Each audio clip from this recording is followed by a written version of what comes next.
Okay guys, welcome back to my channel. This is part 5 of living with my Royal Enfield Diesel.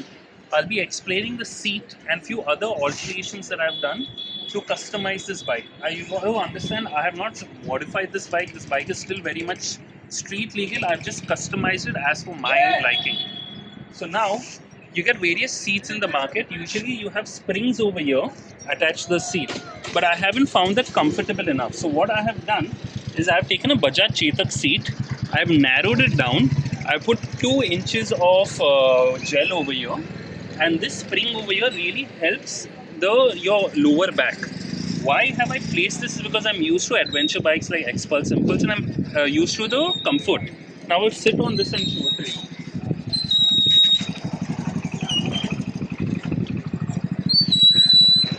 See, this is spring action over here, and there's still enough gap over here. This So, actually comfortable. yeah, so every time you go over a bump, your lower back is still intact. Another reason why I have taken up this seat is because it gives the old, say, 1940s Indian look. The Indians that were manufactured in 1940s, they had a gap between the seat and the tank. I've retained the gap over here and I've placed the seat here. Now, the disadvantage of this seat is your center of gravity is much higher, in the sense you're seated at a much higher position. So, when the bike stops, you will be tiptoeing a bit. I'm 5.9, 5.9, 5.10. So I tiptoe a bit, but it's not that uncomfortable. So what I've done is, because it's a higher center of gravity and it's a higher seat as opposed to the conventional seat, I have a 9-inch ape handlebar over here, custom made. So this 9-inch ape handlebar, what it does is, it gives me a proper seating position and a very commanding seating. Another thing that I've done to complement the 9-inch handlebar and the overall vintage look, I've got these balloon custom made grips over here and over here. These balloon custom made grips has a lock as well.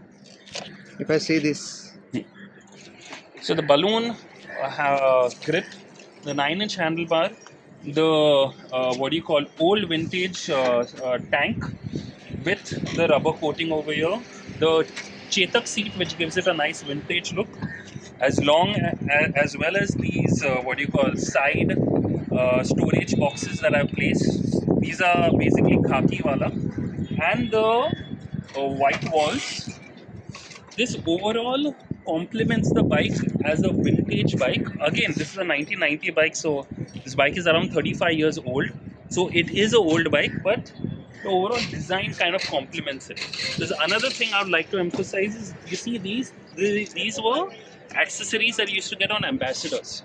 So I've painstakingly sourced this from the market over here and over here. So again, even though this looks old, it actually has a LED bulb inside over here and over here. So because of this LED bulb, it does not consume a lot of battery. Another thing that I've done is to give it the old vintage look. I've removed the battery box over here. The battery is placed over here, smartly placed over here. It's a brand new battery. So the battery is big enough to support these 2 LEDs and 1 LED on top. So the entire idea is form and function. This looks good, this is functionable. This looks good, it actually works. This looks good, it is actually required.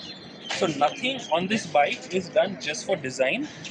It is a very practical machine that I use on a daily basis. I think I've concluded everything that I've done for this bike and how amazing this bike is. Now wait for the next video, because it's a very unfortunate thing that I'll be explaining in the next video. So just wait for the next video. I'll be explaining it then.